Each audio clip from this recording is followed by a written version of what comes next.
చేతిలో సామాజిక అస్త్రం నెంబర్ వన్ నెంబర్ వన్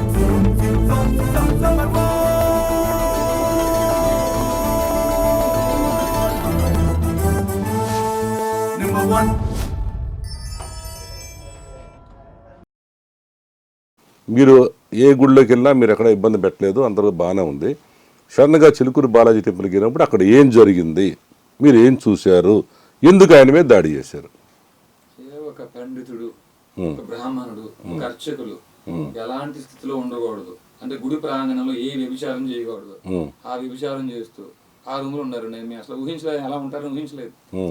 అయినా సరే మేము లోపలికి వెళ్ళే సమయానికి కూడా, ఇప్పుడు మా చేతిలో ఫోన్ ఉందంటే ఆ లోపల వచ్చే శబ్దాలు మాకు ముందే వినబడి అక్కడ మేము ముందే ఫోన్ తీసాం. లోపల రంగరాజన్ గారి మాత్రం మేము ఉంచలేదండి.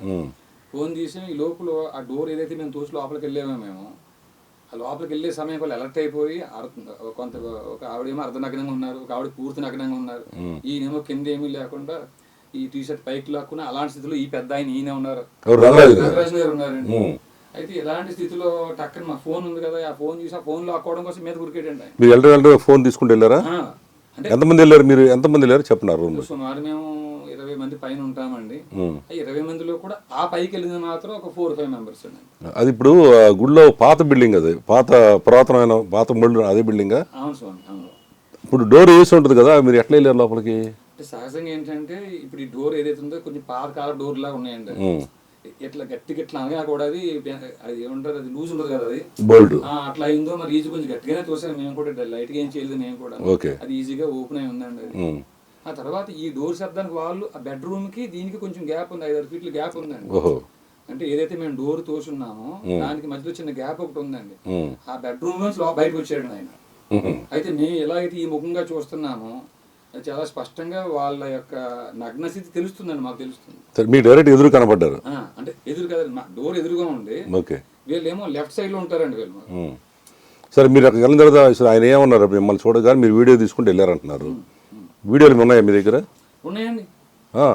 పోలీసులు మమ్మల్ని 7వ తేదీ ఇన్సిడెంట్ జరిగితే 8వ తేదీ ఉదయం ఈయన కంప్లైంట్ ఇచ్చారు, మధ్యాహ్నం మమ్మల్ని అరెస్ట్ చేశారు. మర్డర్లో మానభంగాలు జరిగితే కూడా పోలీసులు ఎక్కడ రియాక్ట్ అవ్వరు.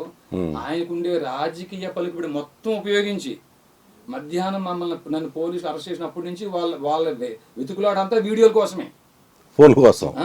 ఈ ఫోన్ లోనే వీడియోల కోసమే. ఫోన్లు సీజ్, సుమారు 15 ఫోన్లు సీజ్ చేశారండి.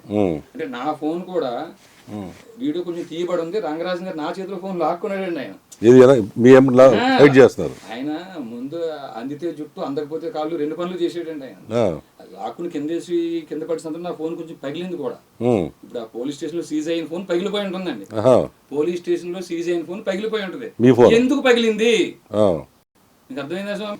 ఇప్పుడు ఇంకోటి, సత్యం గారు మీకు అనుభవం ఉంది, ఇలాంటి అనేక కేసులు పరిష్కారాలు చేస్తుంటారు, మీకు అన్నీ తెలుసు కాబట్టి పోలీసులు ఎన్నో సంవత్సరాలుగా మీరు నాకు తెలుసు. ఇప్పుడు ఈ ఇష్యూలో ఆయన చెప్పేది మీకు సమంజసంగా అనిపిస్తుందా?